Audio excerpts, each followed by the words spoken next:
नमस्कार मंडळी. ही आहेत डच वीकेंड मार्केटमधली फळं.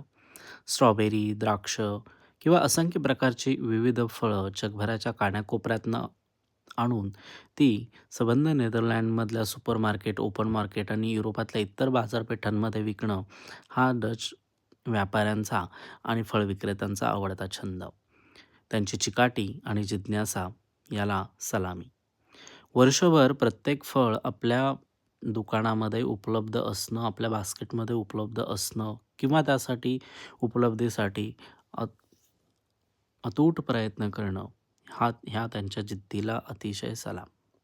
डाळिंब असो, आंबा असो किंवा इतर कोणतीही फळं असो, याचं 12ही महिन्याचं जगभरात कोणत्या भागातही पिकतात, तिथून ते इम्पोर्ट करण्याची, आयात करण्याची त्यांची जी चिकाटी, त्यांची जी बिझनेसमधलं एक नियोजन आहे, हे अतिशय वाखाणण्याजोगं आहे. बहुतांशी फळे ही वर्षभर प्रत्येक शहरातल्या आठवडी बाजारासही तिथल्या सुपरमार्केटमध्ये देखील उपलब्ध असतात. आठवडी बाजाराचा फायदा म्हणजे अतिशय माफक दरामध्ये ही फळं उपलब्ध होतात. आताच बघा ना, द्राक्षांचे रेट सुपरमार्केटमध्ये किमान 2.5 ते 3 युरो 500 ग्रॅमचे आहेत. पण आठवडी बाजारामध्ये 1 ते 1.5 युरोमध्येही तुम्हाला अतिशय चांगल्या क्वालिटीची दर्जेदार फळं मिळतात.